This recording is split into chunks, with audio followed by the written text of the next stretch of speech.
আজ আমি তোমাদের গা হিম করা কিছু ভৌতিক গল্প শোনাবো। তো সবাই চুপটি করে বসে, আমি এক্ষুনি গল্প শুরু করছি। আজকের প্রথম গল্পটা হচ্ছে একটি লাশ কাটা ঘরের। এই ঘটনাটি ঘটেছিল একজন ডোমের সাথে। তোমরা হয়তো অনেকেই ডোম কি সেটা জানোই না। যারা লাশ কাটে তাদেরকে ডোম বলা হয়। যিনি এই কাজ করতেন তিনি ছিলেন হতদরিদ্র মানুষ। টাকার বিনিময়ে মানুষ মানুষকে কাটতেও পারে। লোকটির নাম ছিল জাফর মিয়া। তাকে যখন তখন কল করে বলা হতো যে লাশ এসেছে। জাফর মিয়ার একটা বাটন ফোন ছিল। সে সবসময় ফোনটা হাতের কাছেই রাখতেন। সালটা ছিল 2003। রাত 2টার দিকে হঠাৎ করে জাফর মিয়ার কল বেজে উঠল। জাফর মিয়া ঘুমিয়ে পড়েছেন। পাশে ঘুমিয়ে আছেন তার স্ত্রী। তাদের কোনো বাচ্চা নেই। বিয়ে হয়েছে 8 বছর হয়েছে, অথচ আজ অব্দি তাদের কোনো বাচ্চা হলো না। এটা নিয়ে কখনোই সে তার স্ত্রীকে দোষারোপ করেননি, বরং স্ত্রীকে অভয় দিয়ে বলেছেন লোকের কথায় কান দিও না, যখন হবে তখন সবাই দেখবে। তো যাই হোক, হাসপাতালের দারোয়ান তাকে ফোন করেছে। জাফর ভাই, একটা লাশ আইছে, তাড়াতাড়ি আয় পড়েন। লাশের অবস্থা খুব খারাপ, গাড়ি অ্যাক্সিডেন্ট করছে। এটা শুনে তিনি তৈরি হতে থাকেন। ঠিক ওই মুহূর্তে তার স্ত্রীর ঘুম ভেঙে যায়। তার স্ত্রী বলে, কোথায় যাচ্ছেন? তখন জাফর মিয়া বলে, একটা লাশ এসেছে। তখন তার স্ত্রী বলে, এত রাতে লাশ? কাল গেলে হয় না? না, আজকেই যেতে হবে। তো এরপর আর কোনো বেশি কথা না বাড়িয়ে তিনি ঘর থেকে বেরিয়ে গেলেন। কিন্তু কেন যেন স্ত্রী কেন যেন মনে ভয় ভয় করছে তাকে যেতে দিতে। জাফর মিয়া যখন হাসপাতালের গেটে পৌঁছালেন তখন তিনি আর দারোয়ানকে দেখলেন না। তিনি ভাবলেন হয়তো লাশের কাছেই আছে। এরপর জাফর মিয়া সোজা মর্গের দিকে হাঁটা ধরলেন। আজ তার কেমন যেন মনে হচ্ছে। তিনি যত এগোচ্ছেন ততই মনে হচ্ছে গাটা ভার হয়ে আসছে, অথচ এর আগে কখনো এরকমটা হয়নি। তিনি যখন মর্গে ঢুকলেন তখন দেখলেন মর্গের গেট হালকা খোলা, কিন্তু সেখানে কেউ নেই। মর্গের সিটে একটা লাশ রাখা, সাদা চাদর দিয়ে ঢাকা। জাফর মিয়া ভাবলেন যে এটাই সেই লাশ। অবশ্য সেই সাদা কাপড়ে ছোপ ছোপ রক্ত ভেসে উঠেছে। কিন্তু জাফর মিয়া একা একা কি করে কি করবে? আর দারোয়ান কেউ তো দেখছে না। আরো মানুষরা কোথায়? জাফর মিয়া সেই ঘরের লাশের সামনে বসে একটা সিগারেট ধরালেন। ভাবলেন যে দারোয়ান হয়তো কোথাও গেছে, আস্তে আস্তে একটা সিগারেট খেয়ে নি। তিনি যখন সিগারেটটা ধরায় ঠিক তখনই হঠাৎ করে তার চোখ যায় লাশের হাতের আঙুলে। লাশটা এমন ভাবে সিটে শোয়ানো হয়েছিল যে একটা হাত বের হয়ে আছে। জাফর মিয়া দেখলেন হাতের আঙুলগুলো নড়ছে। জাফর মিয়া ভয় পেয়ে গেলেন, তাহলে কি সে জীবিত? জাফর মিয়া দৌড়ে গেলেন লাশের কাছে এবং সাদা কাপড়টা খুলতে যা দেখলেন তা দেখে যেন জাফর মিয়ার কলিজা এখনই বের হয়ে যাবে। সিটে যে শুয়ে আছে সে আর কেউ না, সেই দারোয়ান। তার চাইতেও ভয়ঙ্কর বিষয় হচ্ছে সেই দারোয়ানের চোখে কোনো মনি নেই। পুরো চোখ সাদা এবং ঠোঁটের কিনারায় কেউ যেন পেরেক মেরেছে। কি ভয়ঙ্কর বিচ্ছিরি হাসি। জাফর মিয়ার হাত থেকে সিগারেটটা মাটিতে পড়ে যায়। জাফর মিয়া দেখে যে এই অবস্থায় দারোয়ান উঠে তার দিকে হাসতে হাসতে এগুচ্ছে। জাফর মিয়া খুব ভয় পেয়ে যায়। দৌড়ে যখন গেট থেকে বের হতে যাবে ঠিক তখনই কেউ যেন গেটটা জোরে লাগিয়ে দিয়েছে। তিনি আটকা পড়ে গেছে। অনেক গেট ধরে ধাক্কাচ্ছে, কিন্তু গেট কেউ খুলছে না। অথচ পেছন থেকে সে এক পা দুপা করে আগাচ্ছে। জাফর মিয়া তখন কাঁদতে শুরু করলেন। মনে মনে যত দোয়া দূরত পারত পড়তে শুরু করলেন। দারোয়ান আস্তে আস্তে তার হাতের কাছে এসে তার আঙুলে কামড় দিয়ে ছিঁড়ে ফেলে। জাফর মিয়া জোরে চিৎকার করে, কিন্তু তার চিৎকার কেউ শুনে না। জাফর মিয়া আর তার জ্ঞান ধরে রাখতে পারে না।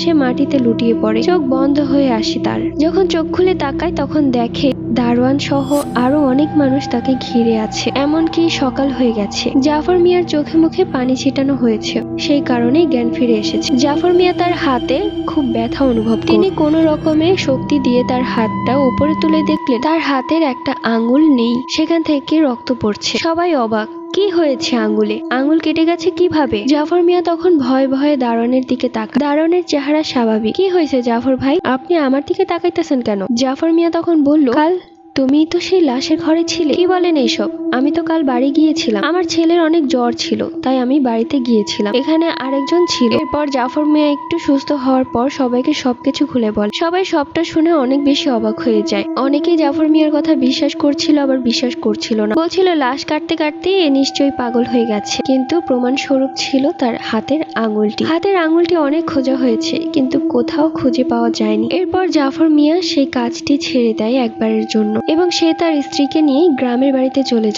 সেখানে তিনি ধান খেতে কাজ করত। তাও এটাতেই তিনি পরম শান্তির কাজ ভেবেছিলেন। সো আজকের এই ঘটনাটা তোমাদের কাছে কেমন লেগেছে? কারো কি একটুও ভয় লেগেছে? যদি ভয় লেগে থাকে তাহলে আমাকে বলো। তোমাদের মুখে যদি গল্পের প্রশংসা শুনি তাহলে আমার খুব ভালো লাগে। তো যাই হোক, এবার চলে যাচ্ছি পরবর্তী একটা স্টোরিতে। আর এই স্টোরিতে থাকছে বৃষ্টি আসার আগ মুহূর্তে খোলা চুলে আম গাছের নিচে গেলে কি হয়। চলুন তাহলে আর বেশি কথা না বাড়িয়ে সোজা গল্পে চলে যাচ্ছি। ঘটনাটি লিখে পাঠিয়েছে স্নেহা মনি। আমি তাকে মনি নামটাই বলছি। কখনো আমার মতো এরকম ভুল কেউ কেউ করবেন না। আমাদের বাড়িটা গ্রামে, চারিপাশে সবুজ ধান ক্ষেত, আকাশে এক এক রঙের পাখি, কোনো প্রকার জ্যামজট, শব্দ দূষণ, কোনো সমস্যা নেই। এই পরিবেশটা হয়তো এখনকার বড়লোকদের ড্রিম। ছোট থেকে এই পরিবেশের সাথে নিজেকে মানিয়ে নিয়েছি। এইবার আমাদের বাড়ির বর্ণনাটা একটু দিচ্ছি। আমাদের বাড়িটা ছিল এমন একটা জায়গা যেখানে আমাদের বাড়ির পেছনে ছিল বিরাট বড় ধান ক্ষেত, সামনে ছিল চওড়া রাস্তা এবং কিছু দূর পথ হাঁটলেই আমার মামার বাড়ি, এবং বড় আম গাছটা ছিল ধান ক্ষেতের মাঝের রাস্তা। সে আম গাছটা অনেক পুরনো,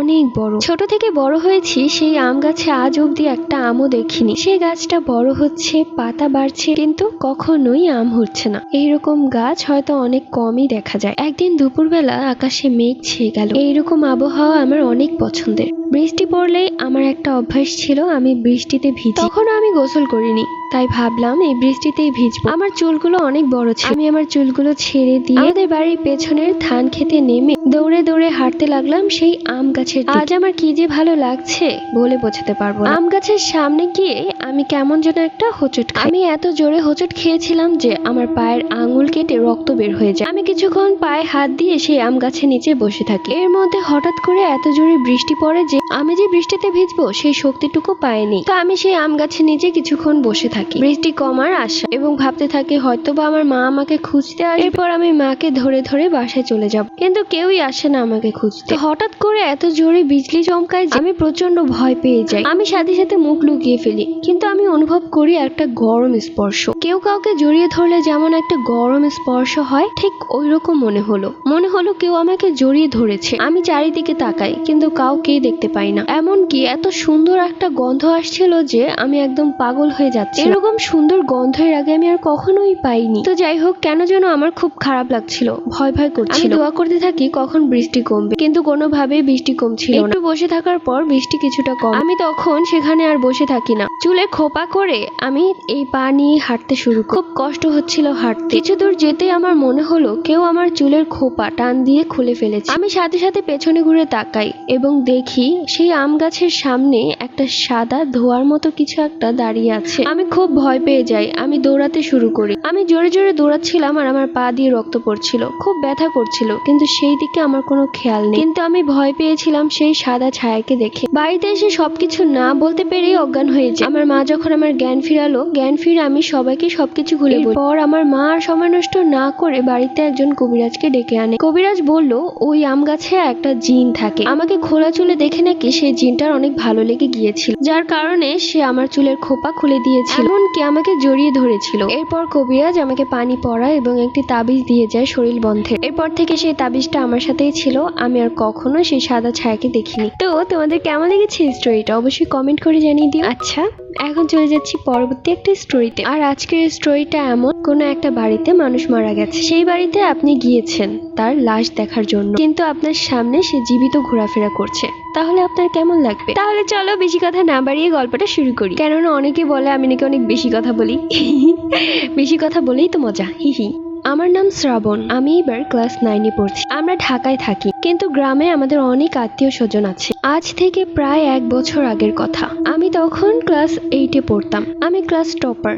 খুব মনোযোগী ছিলাম পড়াশোনায়। সারাদিন শুধু পড়তাম। ভাবতাম যতটুকু পড়া এগিয়ে রাখবো ততটুকুই আমার জন্যই ভালো হবে। তো হুট করে একদিন কল আসলো যে আমার এক আত্মীয় মারা গেছে। আমার মায়ের সম্পর্কে খালা হয় তিনি। তো আমার মা বলছে যে আমি একা একা যাব, তুইও আমার সাথে চল। আমার আসলে যাওয়ার কোনো ইচ্ছে ছিল না, কিন্তু মাকে এত দূরের পথে একা যেতেও আমি দিব না। তাই আমি আমার পড়াশোনা অফ করে মায়ের সাথে রওনা দিলাম। মা আমাকে গাড়ির মধ্যে বারবার বলতে লাগলো যে সে আমাকে খুব আদর করছে। সে হঠাৎ করে মারা গেল, তার চেহারাটা চোখের সামনে ভাসছে। আমি তখন মাকে বোঝাই যে দেখো, সবাইকেই তো একদিন না একদিন চলে যেতে হবে, তাই মন খারাপ করুন। এরপর আমরা সেই মৃত বাড়িতে পৌঁছে যাই। সেই বাড়িতে ঢোকার পর দেখলাম সে বাড়িতে অনেক মানুষ, সবাই নিজেদের মতো কথা বলছে। আমি তখন মায়ের সাথে সাথে ভিতরে রুমে যাই। আমার মা তখন তার আরেক আত্মীয়কে জড়িয়ে ধরে কাঁদতে শুরু করলো। লাশটা রাখা ছিল বাড়ির উঠোনে। গিয়ে লাশের কাছে দাঁড়ালাম। তখনই একটা লোক আমাকে দেখে বলল, চেহারা দেখতে চাও? আমি তখন মাথা নেড়ে বললাম হ্যাঁ। এরপর তিনি মুখের চাদরটা সরিয়ে দিলেন। আমি দেখলাম নানুর চেহারাটা একদম ফ্যাকাশে হয়ে গেছে, চোখের নিচে কালি পড়ে গেছে। তিনি চিরনিদ্রায় ঘুমিয়ে আছেন,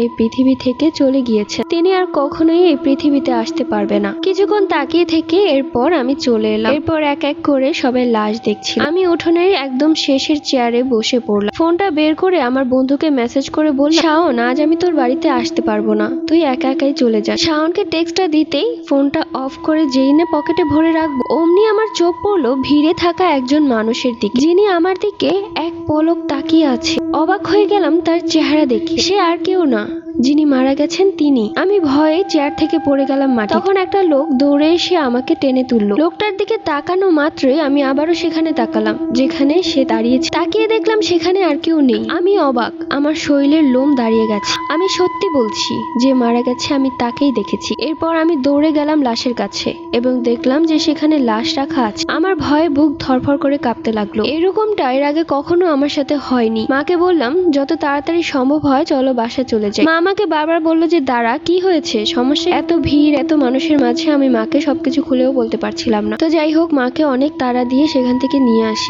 গাড়িতে বসে মাকে পুরো ঘটনাটা খুলে বলি। মা শুনে অবাক। তখন মা আমাকে একটা কথা বলে যে মৃত মানুষের আত্মা নাকি কিছুদিন ঘুরে। এটা সত্যি কিনা আমি জানি না। তোমাদের সাথেও কি এরকমটা কিছু হয়েছিল? যদি হয়ে থাকে তাহলে অবশ্যই কমেন্ট করে জানিয়ে দিও, তাহলে বোঝা যাবে ভাইয়ের গল্প কতটা সত্য। যাই হোক, এরপর চলে যাচ্ছি পরবর্তী একটা স্টোরিতে। আজকের এই গল্পটা শুনে অনেকে বলবে যে কি হলো জান্নাত আপুর, যে আজকে একটার পর একটা স্টোরি দিয়ে যাচ্ছে। আসলে আমার এই গল্পগুলো নিয়ে এত কমেন্টস পেয়েছি যে আপু তোমার গল্পগুলো খুব সুন্দর লাগে, আমি ভাত খেতে খেতে তোমার গল্পগুলো শুনি। আবার কিছু ছোট আপুরা কমেন্ট করে যে আমি স্কুল থেকে এসে তোমার গল্প দেখতে শুরু করি। মানে কি বলবো, এই কমেন্টস গুলো দেখে আমার এত পরিমাণ ভালো লাগে, তাই ভাবলাম যে বড় একটা স্টোরি দেই, সেখানে অনেকগুলো গল্প থাকবে আর গল্প শুনতে শুনতে তোমাদের ভাত খাওয়া শেষ হয়ে যাবে।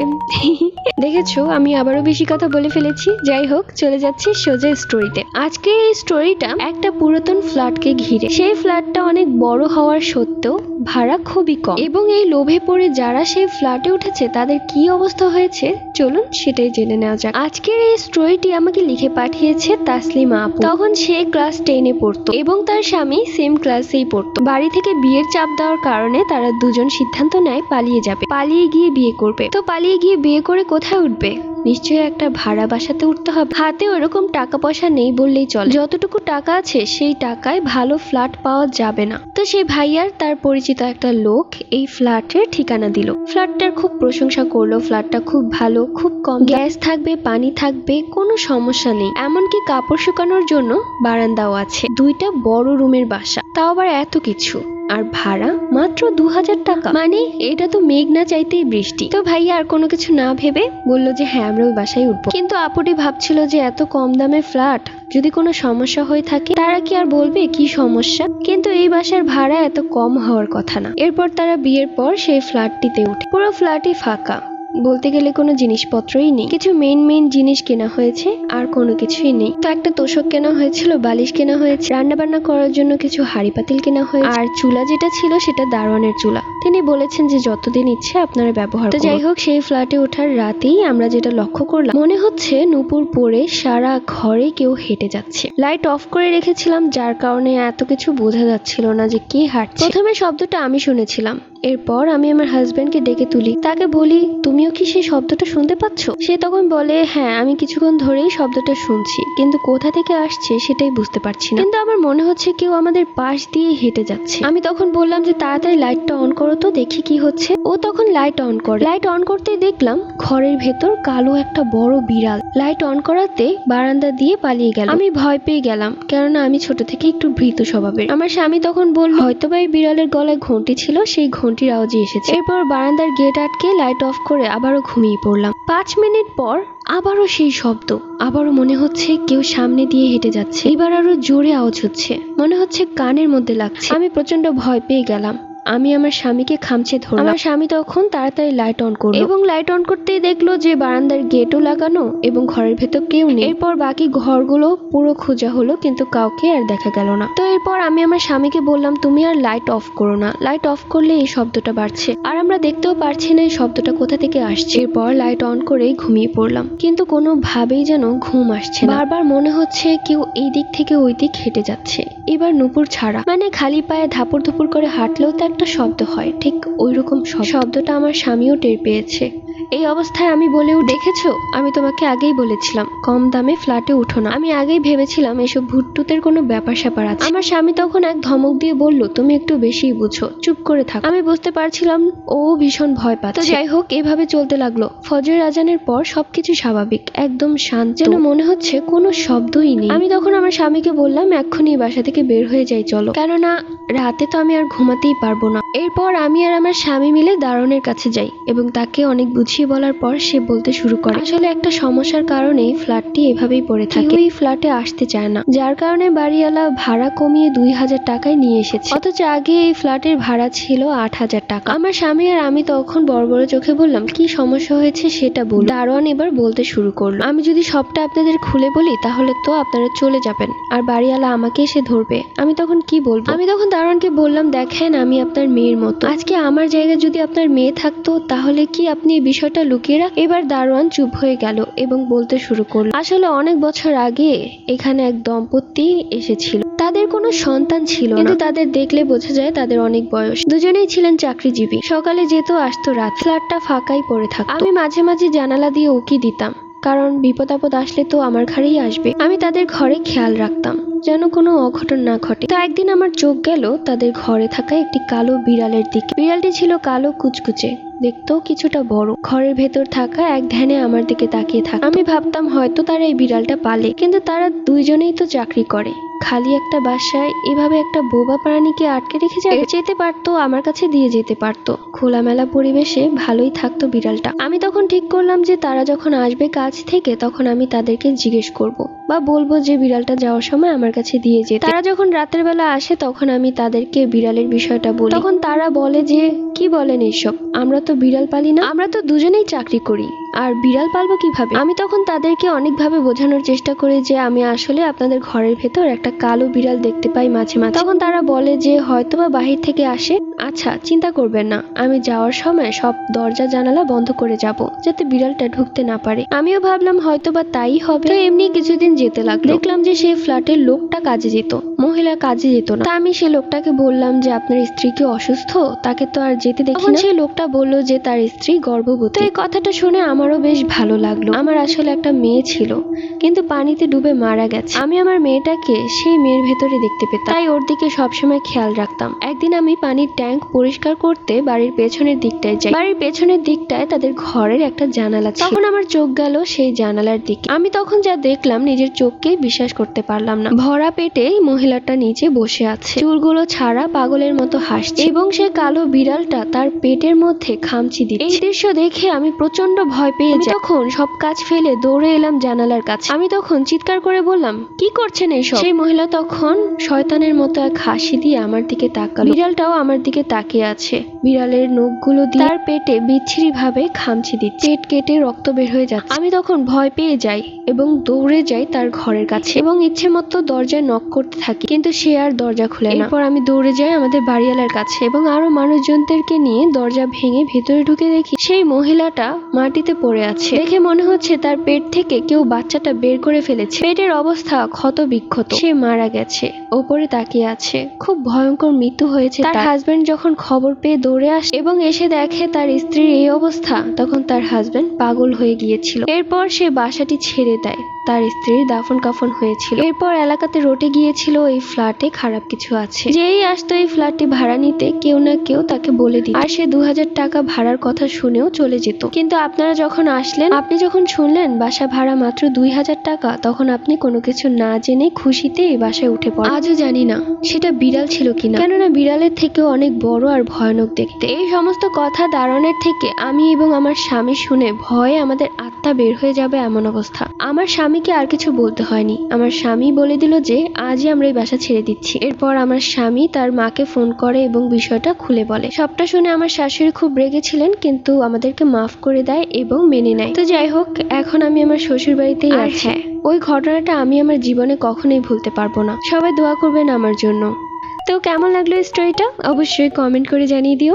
আর হ্যাঁ, আর কি কোনো স্টোরি বলবো নাকি অন্য একদিন বলবো? তোমরা হয়তো অনেকেই বোরিং হয়ে গেছো, তো যাই হোক, আমারও মুখ ব্যথা করছে। তো তোমাদের কাছে আমার এই গল্পগুলো কেমন লেগেছে অবশ্যই কমেন্ট করে জানিয়ে দিও। আর যদি তোমরা এরকম একসাথে কয়েকটা গল্প চাও সেটাও আমাকে কমেন্ট করে জানিয়ে দিও, তাহলে নেক্সট টাইম আমি তোমাদের জন্য এত বড় একটা অনেকগুলো গল্প নিয়ে আসবো। তো সবাই ভালো থেকো, দেখা হবে পরবর্তী কোনো গল্পে। আল্লাহ হাফিজ।